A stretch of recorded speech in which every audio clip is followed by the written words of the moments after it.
Leo, cherry, Remo అక్రమార్కుల ఆట కట్టిస్తున్న police జాగిలాల పేర్లివి.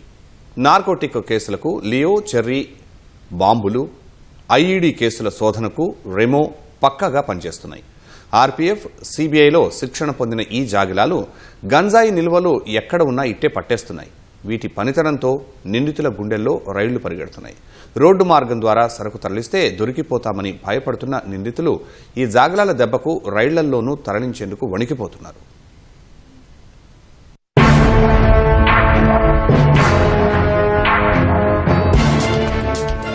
రైల్వేల్లో తరలించే గంజాయి, మాదక ద్రవ్యాల కేసుల్లో నిందితులను పట్టుకోవడంలో పోలీసు జాగిలాలు ప్రధాన పాత్ర పోషిస్తున్నాయి. రోడ్డు మార్గమైతే పోలీసులకు పట్టుబడిపోతున్నామనే భయంతో గంజాయి బ్యాచ్లు రైలు మార్గాన్ని ఎంచుకోగా రైల్వే స్టేషన్లో పోలీస్ డాగ్స్ వీరి ఆట కట్టిస్తున్నాయి. రైలు ప్లాట్ఫామ్ పై 2 నుంచి 5 నిమిషాల మధ్య ఆగుతుంది. ఈలోగానే జాగిలాలు తమ పని తాము చేస్తున్నాయి. అత్యంత వేగంగా, ఖచ్చితత్వంతో గంజాయి, డ్రగ్స్ వంటి మత్తు పదార్థాలతో పాటు అనుమానాస్పద వస్తువులను నిమిషాల వ్యవధిలోనే పసిగడుతున్నాయి.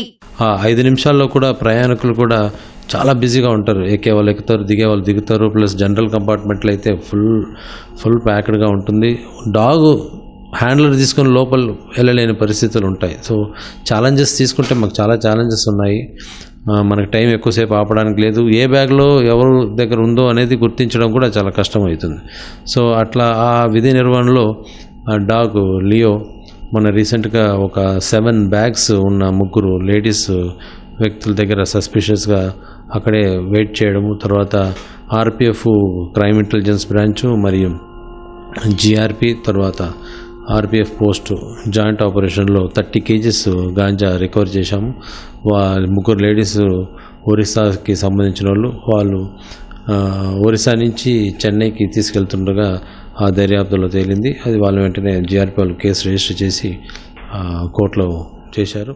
కొద్ది రోజుల కిందట ఒడిశా, విశాఖపట్నం వైపు నుంచి వచ్చే ప్రతి రైలును విజయవాడ రైల్వే స్టేషన్లో తనిఖీ చేశారు. విశాఖ వైపు నుంచి వచ్చిన ఓ రైల్లోని సాధారణ ప్రయాణికులు ఉండే బోగీలోకి జాగిలం వెళ్లి 3 సంచుల వద్ద ఆగింది. అక్కడి నుంచి కదల్లేదు. బ్యాగులను, వాటికి సంబంధించిన ప్రయాణికులను పోలీసులు రైలు నుంచి కిందకు దించారు. ప్లాట్ఫామ్ పై బ్యాగులను తెరిచి చూడగా వాటిల్లో ఉన్న గంజాయి ప్యాకెట్లు బయటపడ్డాయి. మరో సందర్భంలో రైల్వే స్టేషన్లో ఆర్పీఎఫ్, జీఆర్పీ సిబ్బంది ప్లాట్ఫామ్లు తనిఖీలు చేస్తున్నారు. ఒక పోలీస్ జాగిలం మాత్రం వడివడిగా క్లాక్ రూమ్ వద్దకు వెళ్లింది. అక్కడి నుంచి లోపలకు వెళ్లి అరలో ఉన్న ఓ బ్యాగ్ వద్ద ఆగింది. జాగిలం వెంట వెళ్లిన అధికారులు ఆ బ్యాగ్ ను తెరిచి చూడగా అందులో నోట్ల కట్టలు కనిపించాయి. ఇలా పోలీస్ జాగిలాలు నేరాలను గుర్తించడంలో కీలక పాత్ర పోషిస్తున్నాయి.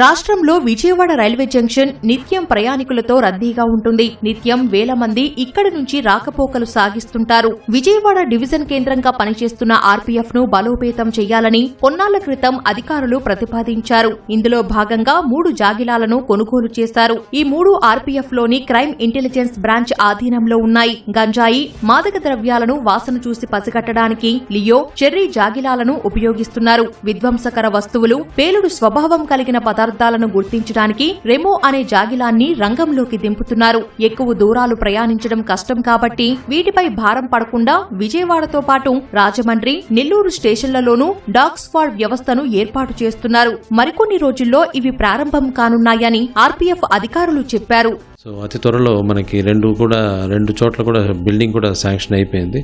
సో స్టాఫ్ సెలక్షన్ కూడా స్క్రీనింగ్ అయింది. సో ఈ డాగ్స్ ఏంటంటే చిన్న పప్పి నుంచే తీసుకోవాలి. 2 నెలలు 3 నెలలు పప్పి నుంచి తీసుకొని ఆ హ్యాండ్లరు మరియు సపోర్ట్ హ్యాండ్లర్తో సహా మేము ట్రైనింగ్ పంపించే క్రమంలో ఉన్నామండి. మొత్తం ఈ డాగ్స్ అవుట్ పోస్టులు మనకి రాజమండ్రి మరియు నెల్లూరు వచ్చేస్తే throughout division, right from Visakhapatnam నుంచి గూడూరు దాకా మనకి త్రూఅవుట్ సర్వేలెన్స్ ఉంటుంది. వాహనాల్లో గంజాయిని తరలిస్తుంటే చెక్ పోస్టులు, వాహన తనిఖీల్లో నిందితులు పోలీసులకు దొరికిపోతున్నారు. ఈ నేపథ్యంలో రోడ్డు మార్గాన్ని వదిలేసి కొత్తగా రైల్వే ట్రాక్ ఎక్కుతున్న పరిస్థితుల్లో పోలీస్ జాగిలాలు వీరి ఆట కట్టిస్తున్నాయి.